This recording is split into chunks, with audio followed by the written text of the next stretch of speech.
My fellow Americans, I'm speaking to you tonight from behind the resolute desk in the Oval Office.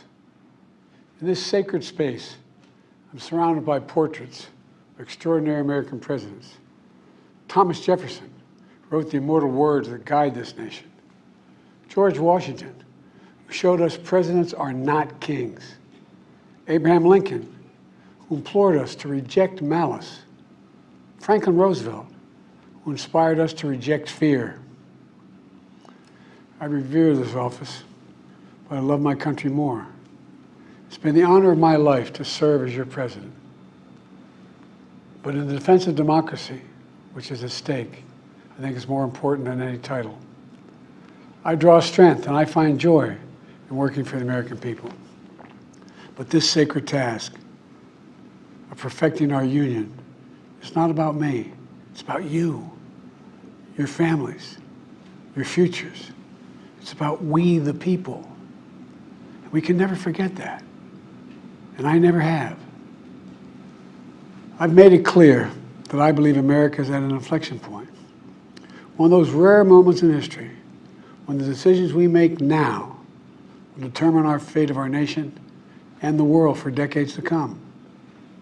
America's going to have to choose between moving forward or backward, between hope and hate, between unity and division. We have to decide, do we still believe in honesty, decency, respect, freedom, justice, and democracy?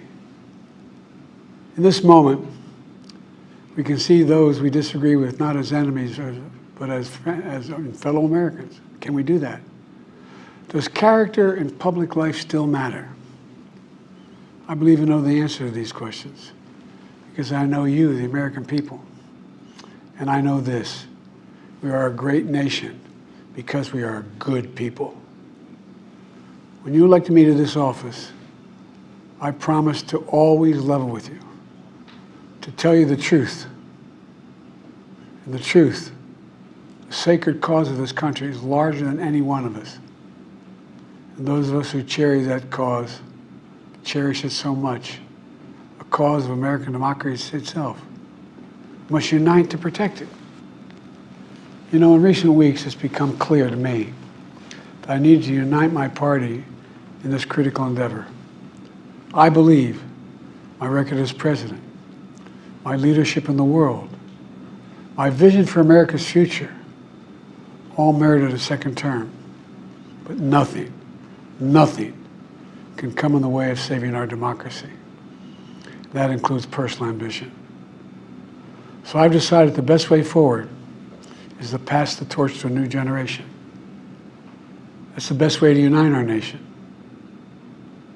You know, there is a time and a place for long years of experience in public life. But there's also a time and a place for new voices, fresh voices, yes, younger voices. And that time and place is now. Over the next 6 months, I'll be focused on doing my job as president. That means I'll continue to lower costs for hardworking families, grow our economy. I'll keep defending our personal freedoms and our civil rights, from the right to vote to the right to choose. I'll keep calling out hate and extremism. Make it clear there is no place in America for political violence or any violence ever, period. I'm going to keep speaking out to protect our kids from gun violence, our planet from climate crisis that is the existential threat. And I will keep fighting for my cancer moonshot so we can end cancer as we know it, because we can do it. And I'm going to call for Supreme Court reform because this is critical to our democracy, Supreme Court reform. You know, I will keep working to ensure America remains strong and secure and the leader of the free world. I'm the first president in this century to report to the American people that the United States is not at war anywhere in the world. We'll keep rallying a coalition of proud nations to stop Putin from taking over Ukraine and doing more damage. We'll keep NATO stronger, and I'll make it more powerful and more united than any time in all of our history. I'll keep doing the same for our allies in the Pacific. You know, when I came to office, the conventional wisdom was that China would inevitably surpass the United States. That's not the case anymore. And I'm going to keep working to end the war in Gaza, bring home all the hostages, and bring peace and security to the Middle East and end this war. We're also working around the clock to bring home Americans being unjustly detained all around the world. You know, we've come so far since my inauguration. On that day, I told you, as I stood in that winter, we stood in a winter of peril and a winter of possibilities. Peril and possibilities. We were in the grip of the worst pandemic in the century. The worst economic crisis since the Great Depression.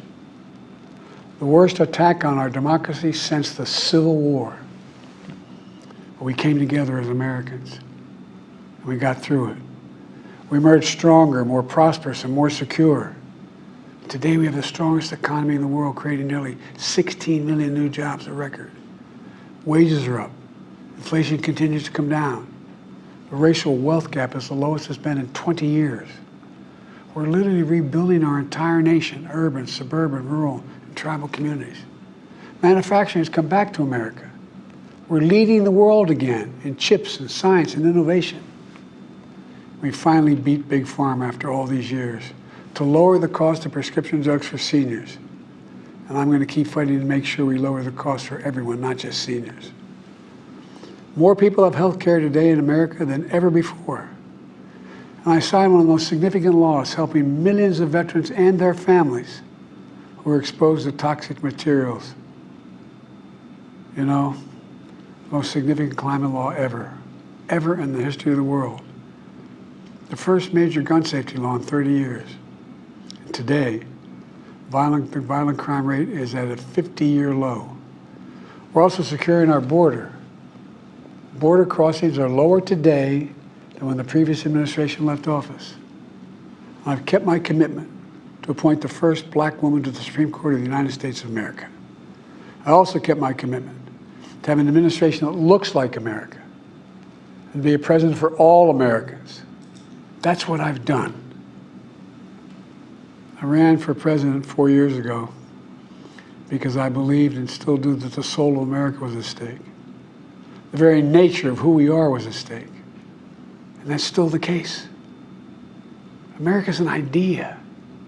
An idea stronger than any army, bigger than any ocean, more powerful than any dictator or tyrant. It's the most powerful idea in the history of the world. That idea is that we hold these truths to be self-evident. We're all created equal, endowed by our Creator with certain inalienable rights: life, liberty, pursuit of happiness. We've never fully lived up to it, to this sacred idea, but we've never walked away from it either. And I do not believe the American people will walk away from it now. In just a few months, the American people will choose the course of America's future. I made my choice. I've made my views known. I would like to thank our great Vice President, Kamala Harris. She's experienced, she's tough, she's capable. She's been an incredible partner to me and a leader for our country. Now the choice is up to you, the American people. When you make that choice, remember the words of Benjamin Franklin hanging on my wall here in the Oval Office, alongside the busts of Dr. King and Rosa Parks and Cesar Chavez. When Ben Franklin was asked, as he emerged from the convention going on, whether the founders have given America a monarchy or republic, Franklin's response was, a republic, if you can keep it. A republic, if you can keep it. Whether we keep our republic is now in your hands. My fellow Americans, it's been the privilege of my life to serve this nation for over 50 years. Nowhere else on earth could a kid with a stutter, from modest beginnings in Scranton, Pennsylvania, and Claymont, Delaware, one day sit behind the resolute desk in the Oval Office as President of the United States. But here I am. That's what's so special about America. We're a nation of promise and possibilities, of dreamers and doers, of ordinary Americans doing extraordinary things.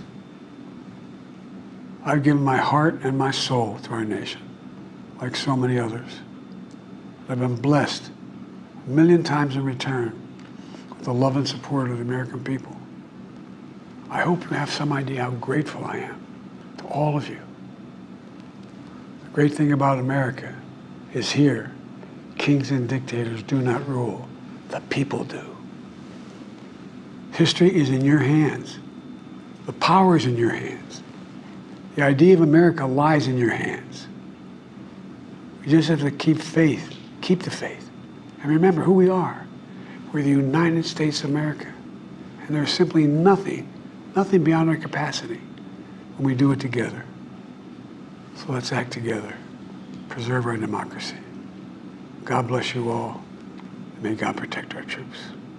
Thank you.